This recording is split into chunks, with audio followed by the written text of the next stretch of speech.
So if you're like me, you've got a cup like this or many cups like this where you've tested and tested and reused.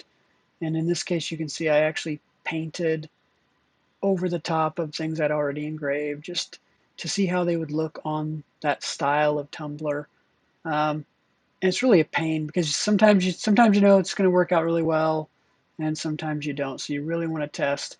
And I had an epiphany the other day to make it much easier and repeatable without having to paint um, and have all these long laser engraves as well. So here's how I do it.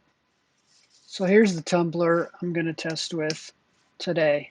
Um, Pretty simple, straight round, no taper, no nothing. So first thing I do is I take a piece of tin foil and I wrap it around the tumbler, and it doesn't have to be super elegant. You're not getting a finished design by any stretch of the imagination. So just get it on there, tape it up. Again, doesn't need to be elegant at all. And then I take a piece of just white copy paper, printer paper, whatever, and put it over the top of that. So tape that up. And obviously the intent is to engrave on the paper, and the tinfoil will make sure that the engrave doesn't go under it and possibly mark up the paint or powder coating of the tumbler itself. So easy peasy. So now we've got the tumbler in the X-Tool RA2 Pro Chuck rotary tool.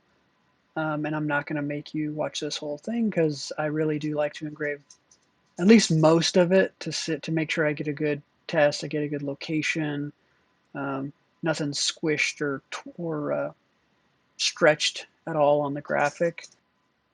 And as you can see, we're not going for quality of image here because it's burning the paper and it's in certain cases it's cutting through, in certain cases it's barely marking it. The intent is to get a layout, not a finished product.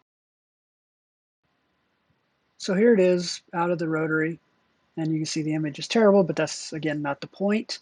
Um, I'm just looking at it from a location, size, and I think it looks pretty good. Um, this technique has saved me quite a bit of time from having to test on different tumblers and worry about messing things up. So as you can see, it didn't go through the tin foil. And, you know, tin foil's cheap, paper's cheap, so nothing there.